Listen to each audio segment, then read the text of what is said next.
అలాగే సార్ ఇంకో ప్రధానమైనటువంటి సమస్య ఏంటంటే ఈ ముక్కులో ఈ కండరాలు పెరిగేది ఉంటుంది. ఎక్కువగా దాదాపుగా ఈ కండరాలు పెరగడం వల్ల కూడా శ్వాస తీసుకోవడం కూడా చాలా ఇబ్బందులు పడుతుంటారు పేషెంట్స్. సో, ఆ కండరాలు ఎందుకు పెరుగుతాయి? సో, దానికి సంబంధించినటువంటి ట్రీట్మెంట్ ఏ విధంగా ఉంటది? మన ముక్కును తీసుకున్నట్టయితే మధ్యలో చెవి తమ్మె మధ్య సెప్టమ్ అంటారు దాన్ని, చెవి తమ్మె సెంటర్లో ఉంటుంది. దానికి ఇరువైపులా టర్బినేట్స్ అంటే అవే కోసులు. మామూలుగా కోసులు అంటే అది సాధారణ భాగాలే మన శరీరంలో. అవి కోసులు అనేవి కింది కోసులు, మధ్య కోసులు, పై కోసులు అని 3 రకాలుగా ఉంటాయి. కానీ మనకు కింది కోసుల వల్లే ఎక్కువ శ్వాస ప్రాబ్లం అనేది వస్తుంది. అది ఎప్పుడు తరచుగా ఎలర్జీ ఉన్న పేషెంట్లలో, రెగ్యులర్గా ఈ జలుబు పట్టే పేషెంట్లు ఏమవుతుందంటే అవి ఉబ్బుతాయన్నమాట. అవి కొద్ది ఉబ్బటం వల్ల మనకు గాలాడదన్నమాట. కానీ ఆ కోసులు అనేవి అందరికీ సాధారణంగా అందరికీ ఉండే పాటలే.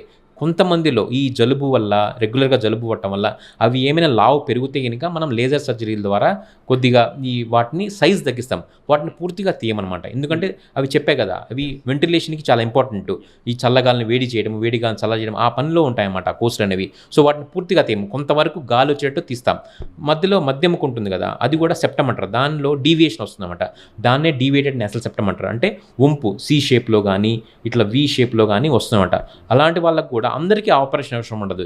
ఎవరికైతే మాకు గాలాడడం బాగా ఇబ్బంది ఉంది, డిస్టర్బెన్స్ ఉంది, మేము రాత్రి నిద్ర లేసి కూర్చుంటున్నాము అన్నప్పుడే మనం వాటిని అడ్రస్ చేస్తామన్నమాట.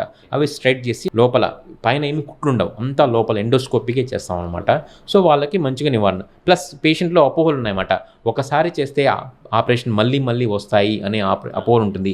అటువంటి అపోహ అయితే పెట్టుకోవద్దండి. ఎందుకంటే వన్స్ వాటిని సెప్టమ్ని కరెక్ట్ చేశామంటే మనకు మళ్ళీ పెరిగే అవకాశాలు అయితే ఏముండవు. కోసులు అయితే కొద్దిగా ఉబ్బే అవకాశాలు ఉన్నాయి, కానీ అవి మళ్ళీ అడ్డపడే అవకాశాలు అయితే ఏం లేవు.